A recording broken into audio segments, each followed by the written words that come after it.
ओम शांति।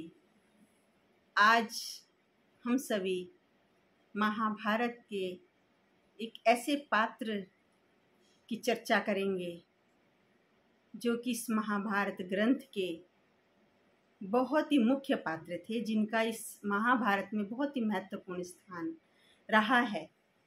तो महाभारत में एक सारा ही पर्व महाभारत में भीष्म पर्व के नाम से है, जिस पर्व में ही श्रीमद् भगवत गीता है।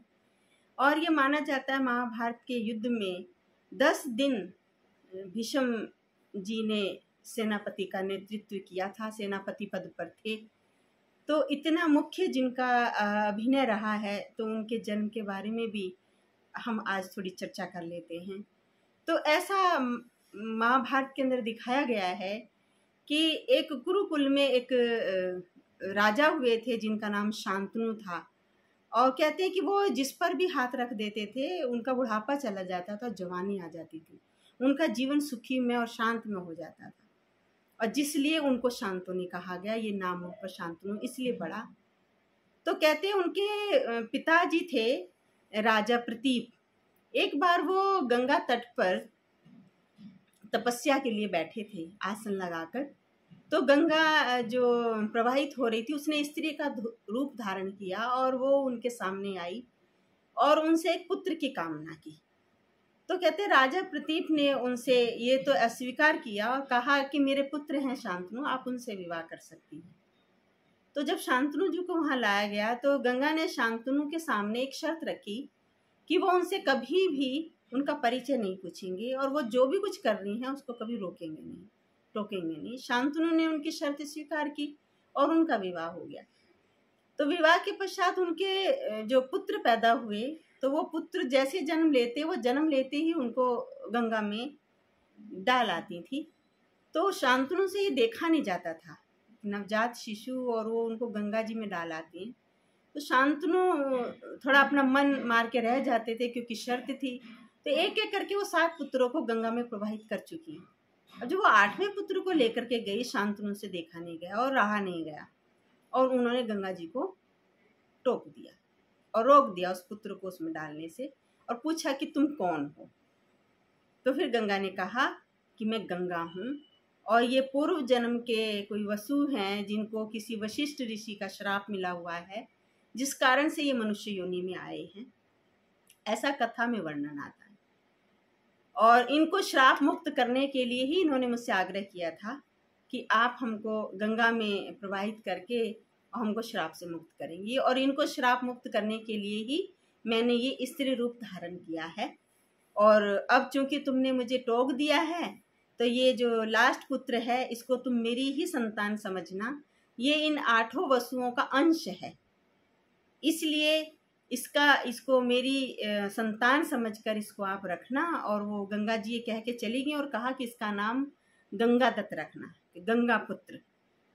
तो गंगा दत्त रखना, ऐसा उसमें बताते हैं। वैसे देवव्रत भी उनको बोलते हैं क्योंकि वो वसुओं के अंश हैं, तो इसलिए उन देवों के अंश हैं, तो उनको देवव्रत भी उनका नाम था। तो ये देवव्रत फिर बाद में भीष्म कहलाए। अब भीष्म कैसे कहलाए? भीष्म बनने की उनकी एक बहुत विचित्र सी घटना है उनके जीवन की।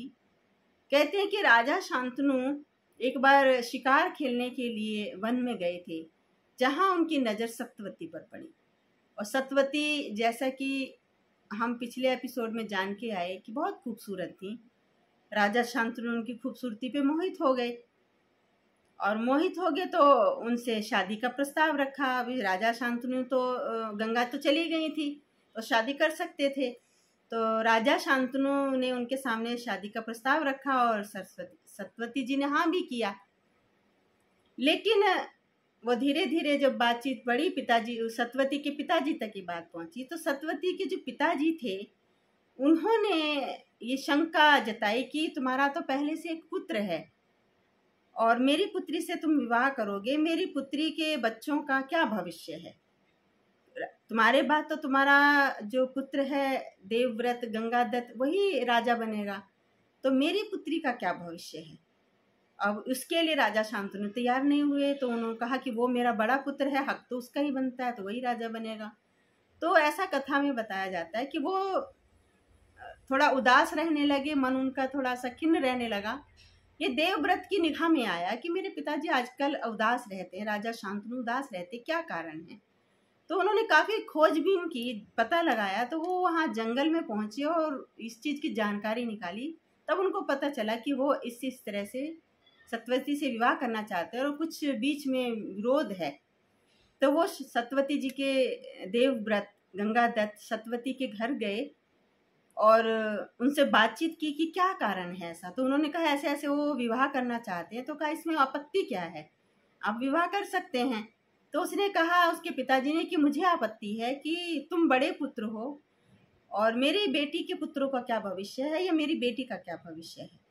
तब कहते हैं कि भीष्म ने अपने पिता की खुशी के लिए, अपने पिता की संतोष के लिए, अपने पिता के ऊपर उन्होंने अपना जीवन समर्पण किया और एक प्रतिज्ञा की। कहा कि इस पूरे आसमान धरती सबको मैं सामने प्रत्यक्ष रखे ये प्रण लेता हूँ, ये प्रतिज्ञा लेता हूँ कि मैं आजीवन ब्रह्मचर्य का पालन करूँगा, आजीवन विवाह नहीं करूँगा। देखिए कितना होनहार पुत्र थे, आज कहाँ ऐसे पुत्र मिलते हैं जो अपने माँ बाप की खुशी के लिए कुछ भी कर दें। लेकिन देवव्रत था जिन्होंने अपने पिता की खुशी के लिए, अपने पिता के सुख के लिए अपने जीवन का बलिदान किया। तो उन्होंने ये एक संकल्प किया कि मैं कभी भी विवाह नहीं करूँगा, ये मेरी अटल प्रतिज्ञा है, ये मेरी अखंड प्रतिज्ञा है। तो कहते हैं कि पूरे देवता, आसमान, धरती सब चाहों और नाद गूंज उठा था और प्रसन्नता और फूलों की बारिश उस पर हुई थी और तभी उनका नाम पड़ा था भीष्म। इसलिए कभी भी कोई प्रतिज्ञा करता है, कोई संकल्प करता है, कोई वचन लेता है तो भीष्म नाम आता है कि भीष्म प्रतिज्ञा। भीष्म प्रतिज्ञा मतलब जो प्रतिज्ञा कभी खंडित ना हो, जो प्रतिज्ञा कभी टूटे नहीं, क्योंकि भीष्म ने पूरा जीवन वो प्रतिज्ञा निभाई और उस प्रतिज्ञा का पालन किया। इसलिए उनकी इस वचन को भीष्म प्रतिज्ञा के नाम से ये पूरे संसार के अंदर प्रसिद्ध है, फेमस है। और भीष्म का जो जीवन है वो पूर्णतः से समर्पण जीवन था, जबकि वो बहुत कुशल योद्धा थे, कुशल शास्त्रवादी थे, कुशल नीतिवाद थे। उनको हर प्रकार का ज्ञान था, वेदों का, शास्त्रों का, नीति का और राज्य का पूरा ज्ञान था। वो एक कुशल राजा बन सकते थे। तो फिर ये जब आगे चल के उनके और भाई हुए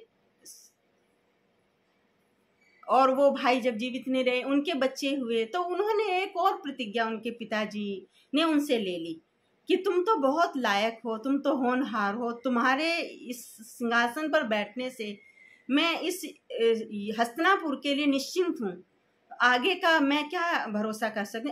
ऐसी अनिश्चिंतता जो उनके पिताजी ने दिखाई, तब उन्होंने अपने पिताजी को भी एक वचन दिया कि मैं पूरा जीवन इस सिंहासन का दास बनकर रहूँगा, पूरा जीवन इस राज्य को संभाल के रहूँगा, पूरा जीवन मेरा जब तक मैं जीवित रहूँगा हस्तिनापुर को कोई हानि नहीं हो सकती, इस सिंहासन को कोई हानि नहीं हो सकती। और कहते हैं कि उन्होंने मरते दम तक हस्तिनापुर के सिंहासन की रक्षा की और उसको बचाया, हर संभव अपना उन्होंने प्रयास किया और अपने वचन को पूरा निभाया। तो उनका पूरा जीवन दूसरों की सेवा में ही बीत गया। तो आगे की उनकी कहानी में बताते हैं कि उन्होंने जो भाई थे वो पहले ही ख़त्म हो गए थे और उनके जो छोटे एक भाई तो पहले ही ख़त्म हो गया था और छोटे भाई का जो विवाह होना था उसके लिए वो दो राजकुमारियों का अपहरण ही कहेंगे, उसको लेके आए, धनुष विद्या से अपनी से जीत के लाए, अंबिका और अंबालिका। तो अंबिका और अंबालिका तीनों को लाए थे वैसे तो, अंबा, अंबिका और अंबालिका। लेकिन अंबा ने रास्ते में ये बताया कि मैं तो किसी और को ही मन अपना वर चुन चुकी हूँ। तो उन्होंने अंबा को वापस भेज दिया, रहेगी अंबिका और अंबालिका। तो विचित्र वीर्य और चित्रांगद ये दो भाई थे इनके। तो चित्रांगद के लिए वो ये अपनी उन दोनों कन्याओं को, राजकुमारियों को लेके आए, तो उनसे उनका विवाह कराया। और उनके जो फिर उनकी भी कहानी काफ़ी लंबी है। तो उनके जो पुत्र हुए अंबिका और अंबालिका से जो पुत्र हुए उन्होंने राज्य संभाला, धृतराष्ट्र ने राज्य संभाला, लेकिन अंत तक भीष्म पिता ने अपना जीवन उस राज्य के लिए समर्पित किया। तो इतने बड़े विद्वान थे, उनके जीवन के अंदर एक प्योरिटी का अपने आप में एक ओज होता है। उन्होंने ब्रह्मचर्य का पालन किया और निष्ठा से, दृढ़ता से उसको निभाया, तो वो एक जीवन में अपने आप में एक ओज होता है, एक तेज होता है। पवित्रता अपने आप में एक बल है, सत्यता अपने आप में एक बल है, ये एक तपस्या है। उन्होंने पूरे जीवन ये तपस्या की, तो उस तपस्या का प्रभाव भी उनके जीवन में था। वो जो भी कोई काम करते थे वो सहज हो जाता था। उनके अंदर अटूट शक्ति थी, उनके जीवन के अंदर आध्यात्मिक शक्ति तो थी ही, उनकी धारणाओं की शक्ति भी बहुत थी। वो जो भी कोई कार्य करते उनको कोई हरा नहीं सकता था। तो इतने योग्य, इतने सबल और इतने पवित्र, इतने पुण्य आत्मा, पर जीवन में कहते हैं कुछ न कुछ कमियां हो जाती हैं। इतने बड़े विद्वान थे वो, तो उनके जीवन में भी कुछ न कुछ त्रुटियां हुई। जैसे द्रौपदी चिरहरण हुआ, जो कि वो सब कुछ करता धरता थे, घर के बड़े थे, पितामह थे, वो रोक सकते थे, लेकिन वो चुप रहे। चुप रहना ही उनकी कितनी बड़ी गलती होगी। हम लोग आमतौर से सोच लेते हैं कि सामने वाला गलती कर रहा है, हमने कुछ कहा नहीं, हम चुप रहे, पर हमने साथ भी नहीं दिया। चुप रहना भी तो साथ देना हो गया ना। हमारे पास अथॉरिटी है, हम उसको रोक सकते हैं, बंद कर सकते हैं, पर हमने अथॉरिटी का इस्तेमाल नहीं किया और हम चुप रहे, मूकबद्ध होकर के उसको देखते रहे, तो ये कितना बड़ा गुनाह है। तो इसी तरह से उनसे भी ये गुनाह हुआ और जिसका प्रायश्चित भी उनको करना पड़ा। तो बहुत सारे हम ऐसे कर्म करते हैं, तो इनका जीवन जो है अपने आप में देखा जाए बहुत अनुकरणीय जीवन है। इस तरह की औलाद हर किसी के माँ बाप को नहीं मिलती। और इतना जो पुत्र, इतना होनहार पुत्र जो माँ बाप की खुशी का ख्याल रखे, अपने देश की खुशी का ख्याल रखे, अपने राज्य की खुशी का खुशहाली का ख्याल रखे, अपनी प्रजा की खुशहाली का ख्याल रखे, उसके लिए अपनी जान भी न्यौछावर कर सके, इतनी समर्थता रखे अपने अंदर, तो उनके अंदर तो एक्स्ट्रा ऑलरेडी अनेक पावर्स आ जाती हैं। तो उनके अंदर भी उनका जीवन जो दिखाया है वो अनेक पावर्स, वो बलशाली इसलिए थे, इसीलिए कहते हैं कि उनको कोई हरा नहीं सकता था। तो हराने के, मौत के बहुत सारे कारण होते हैं। तो हर एक जीवन लेता है तो जीवन मरने का भी कोई ना कोई कारण तो होता ही है, एक विधि विधान होता है। तो इसी तरह से भीष्म के भी मरने का कहते हैं पूर्व निश्चित था कि जो अम्बा जो थी बड़ी, तो चली गई थी, तो कहते हैं उन्होंने शिखंडी के रूप में जन्म लिया और उनका ये वचन था कि स्त्री के सामने आने पर मैं कभी भी शस्त्र नहीं उठाऊंगा, निशस्त्र हो जाऊंगा। और ऐसा कथा में बताते हैं कि उन्होंने अपने मरने का पांडवों को एक रात पहले ही बता दिया था कि मैं तभी मर सकता हूँ, आप इस तरह से कुछ लाएं शिखंडी को या किसी को, मैं महिला के सामने शस्त्र नहीं उठाता हूँ। तो महिला का तो सम्मान कितना करना चाहिए, आज कहाँ महिला का सम्मान करते हैं। तो कितनी सारी धारणाएं उनके जीवन में थी कि वो महिला का कितना सम्मान करते थे कि महिला के सामने शस्त्र नहीं उठाना, ये एक सम्मान का प्रतीक है। बाकी महिला कभी युद्ध के मैदान में जाती नहीं है, लेकिन एक सम्मान सूचक बात ही कही गई है। तो इतना जो जन्म उनका दिखाया गया है, तो जीवन उनका बहुत प्रेरणादायक था। लेकिन जन्म की जो विधियां हमारे महाभारत में दिखाई गई हैं वो थोड़ी असामान्य सी लगती हैं। तो थोड़ी सी उनमें कुछ न कुछ ऐसा लगता है कि कवि ने या लेखक ने कुछ रूपक अलंकारों का इस्तेमाल कुछ ज़्यादा किया है। बाकी भीष्म जी का जो जीवन था वो बहुत अनुकरणीय था।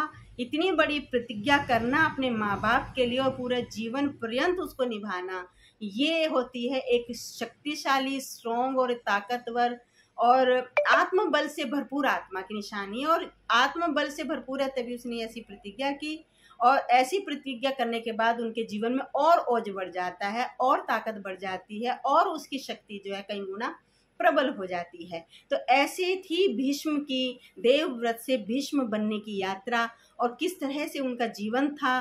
फुल समय उन्होंने अपने राज्य को समर्पित किया, अपने पिता को दिया हुआ वचन कभी नहीं तोड़ा, और माता सत्यवती को दिया हुआ वचन कभी नहीं तोड़ा, और हमेशा माता सत्यवती की सेवा में रहे और हमेशा उनकी बात मानी। जो माता सत्यवती ने कहा वो उन्होंने उनको ला करके दिया। उन्होंने अपने बेटे के लिए राजकुमारियाँ चाहिए थी, तो वो उन्होंने जो भी उन्होंने इच्छा रखी वो सब उन्होंने पूरी की। तो ये हमें सीख देती है कि हम भी क्यों ना इस तरह का जीवन बनाएं जो माँ बाप की सेवा के लिए हो। तो ये आजकल के बच्चों के लिए बहुत बड़ी शिक्षा है। भीष्म का जीवन उनके जीवन में लाने लायक है, और जिनका जीवन ऐसा होता है उनका जीवन वंदनीय तो होता ही है और पूजनीय भी होता है। तो ये थी भीष्म की जीवन गाथा।